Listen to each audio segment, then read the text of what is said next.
naninigas siya dahil nga sa ilang buwan na doon at saka naapak-apakan kasi siya kaya naging tigas ka. Siyempre, kailangan natin siyang dikdikin para pino dahil hindi naman pwedeng ihalo natin na bugol-bugol o kaya may mga buo-buo. So, kailangan pino siya dahil talagang pino naman talaga yan. Nanigas lang dahil palagi kasi naapakan. So, ayan. Welcome back tayo dito sa ating gawa guys. Sana matapos na kaagad itong aking bahay kubo dahil medyo matagal na ito.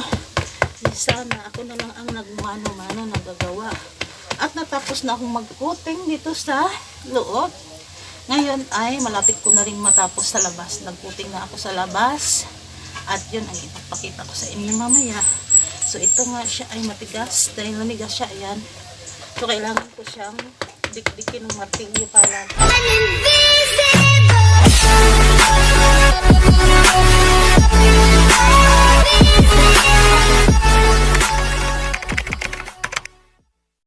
guys, sa video na ito, hayaan nyo munang ipakita ko sa inyo nung sinimulang gawin yung aking bahay. Although, may na-upload na ako dito yung na yun, nakasarado na at mayroon na siyang mga bubong.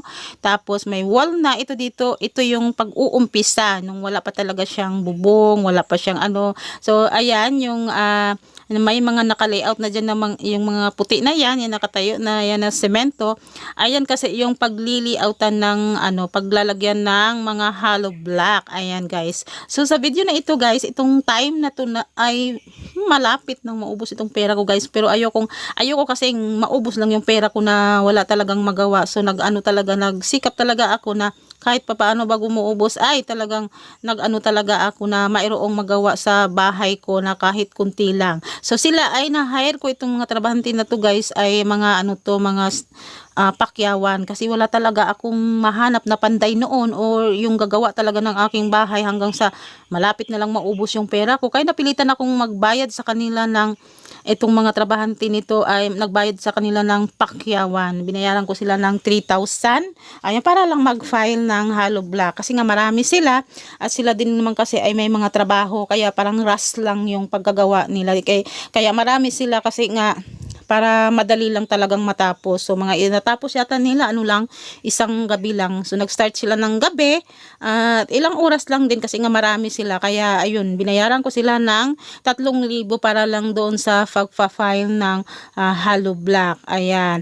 At itong mga ito ay sila kasi ay mga kaibigan ito ng tita ko, ay mga suki ng tita ko to sa tindahan. Ayan, sa mga kasi doon din sila kumakain. Dahil yung tita ko ay nagluluto-luto din ng mga pagkain. So sila yung nakausap namin ay sila naman ay nag-o-offer din na sila lang ay gusto rin nilang magkaroon ng extra o kaya part-time na extra na kita. Kaya ayun, pumayag na lang din ako kasi para lang talaga masimulan at mayroong magawa sa aking bahay. At ito na nga yung hinukay nila para sa pag-file ng mga hollow block. At ito na yung mga nakatayo na yung guys, yung hollow block na yun lang yung nagawa nila. Ayan, yun yung binayaran ko ng 3,000.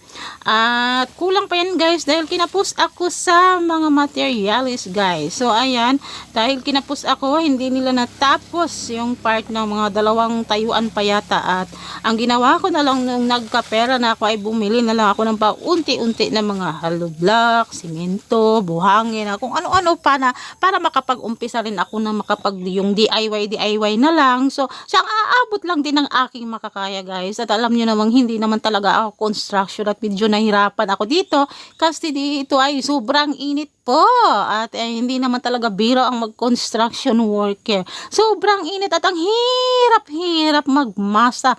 Ayan guys, ay ang lalong lumalaki at lalong lumalaki yung braso ko at ang bigat maghakot-hakot ng mga buhangin diyan na magsala pa salain mo pa yon. So ayan yung nagbutas-butas pa ako para filean ko nga ng hollow block dahil tapusin ko nga yung part na hindi nila natapos. At dahil wala nga akong pangsuhol, so ako ay nag-DIY na lang para kahit papaano paunti-unti ay mayroon akong magagawa. So ayan, yung kanyang itsura na nilagyan ko ng mga minasa ko na hollow block at saka simento. Good morning! It's another day. Thank you Lord for another day. Ito yung pangalawang araw at yung nagawa ko kahapon ay ito, yan lang yung aking nakayanan kasi putol-putol kasi ako.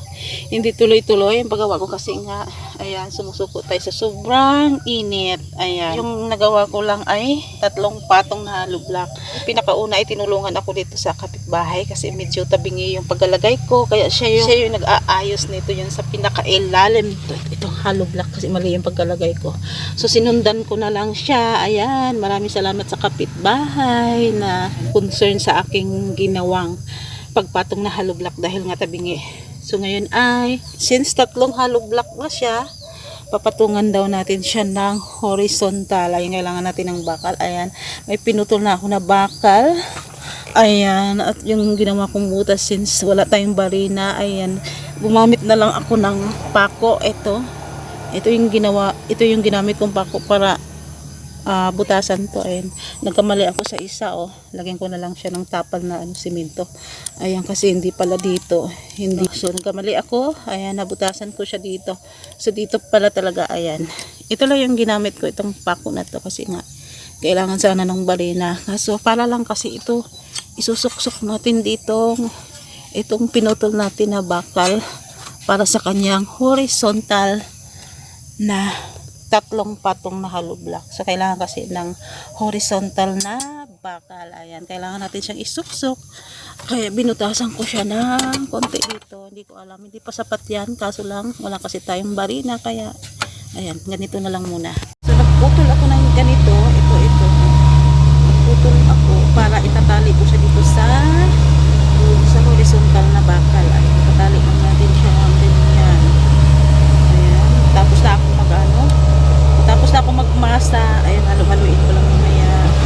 Naghalo ako ng simento at saka buhangin. Ayan, pinaghalo-halo ko. Tapos lagyan ko ng tubig. Tapos ngayon, ayan, na-prepare ko na siya. At ngayon, tatalian natin ito. Magbit. Ayan. Tapos saka natin papatungan ng minasa natin na hollow block at saka simento. Ayan, ang init na. Anong oras na pa? Alas 10 na yan. Grabe. Sana huwag sumakit yung ulo ko kasi nga, ayan, wala tayong magawa kasi ito, napasubo na ako dito naumpisahan ko na. So siguro yung tatapusin ko ito lang. So ito lang yung makayanan ng power ko. Baka hindi ko nakayanan dun sa kabila, dun sa harapan. Baka ipapagawa ko na lang yun sa iba. Ayan, hindi kaya na ating power. So siguro tapusin ko lang to kasi kailangan ko rin bumaba ngayon dahil kailangan ko umuwi sa aming bahay dahil ayan, wala na silang budget dun, guys. So kailangan natin bumaba kasi magdadalawang linggo na rin ako dito. 2 linggo na pala ako dito. Oh my God. Ayan. So ayan na nga, pagkatapos ko magmasa, ayan, nagpile na ako ng hollow block dyan at mayroon akong kasama ditong batang makulit. Yaan mo lang sa unahan, piling na sandal luhaan. Pagkaman the label, so they cute ko katiman. Sa daming kaski, kaya paasa ko sa imong fancy. Mag-ikot na lang ko ni kapyot, magkalit ko din sa gubot. Kinindukan dili unta maghuon. Oh, wow, magmahal. Ay bagwan ni sakay, waong tabi para di ta tumaganga. Working kita di ay kay ating ka. Kanang na-fall down.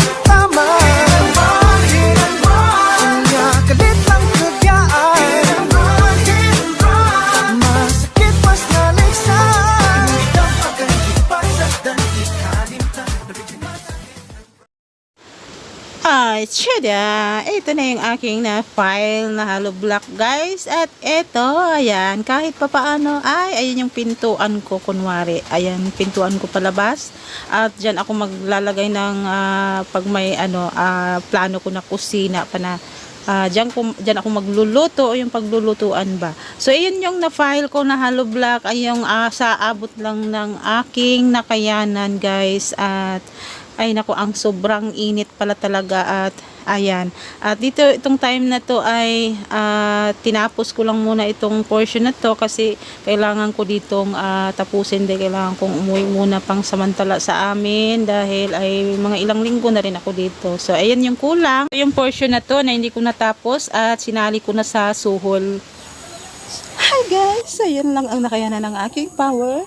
At ito ay nakabihis, ayan. Hindi ako pwedeng maligo kasi sobrang pagod ko at grabe, sobrang init kanina. As in, bilad na bilad ako sa araw, ayan. So ngayon naman ay nakagayak ako dahil kailangan ko umuwi. Kailangan ko na umuwi kasi 2 weeks na ako dito. So at least may nagawa ako sa magdadalawang linggo ako dito. Ayan, nagawa ko ang mag-DIY. Ayan, nakakapag-DIY na rin ako kahit ganyan lang. Ayan, sa susunod kung wala pa talaga yung kinakausap namin na gagawa nito kasi lagi siyang busy, so baka nga magdi-DIY pa rin ako yung para dito. So kung naandyan naman na siya, kung free na, baka nga magbabayad na. Welcome back sa aking bahay-bahay kubo. At ito nga, dahil matigas na ang aking semento guys, ito, kailangan ko siyang dik-dikin dahil ayan o, kasi nga naninigas siya dahil nga sa ilang buwan na doon at saka naapak-apakan kasi siya kaya naging tigas ka. Siyempre, kailangan natin siyang dikdikin para pino dahil hindi naman pwedeng ihalo natin na bugol-bugol o kaya may mga buo-buo. So, kailangan pino siya dahil talagang pino naman talaga yan.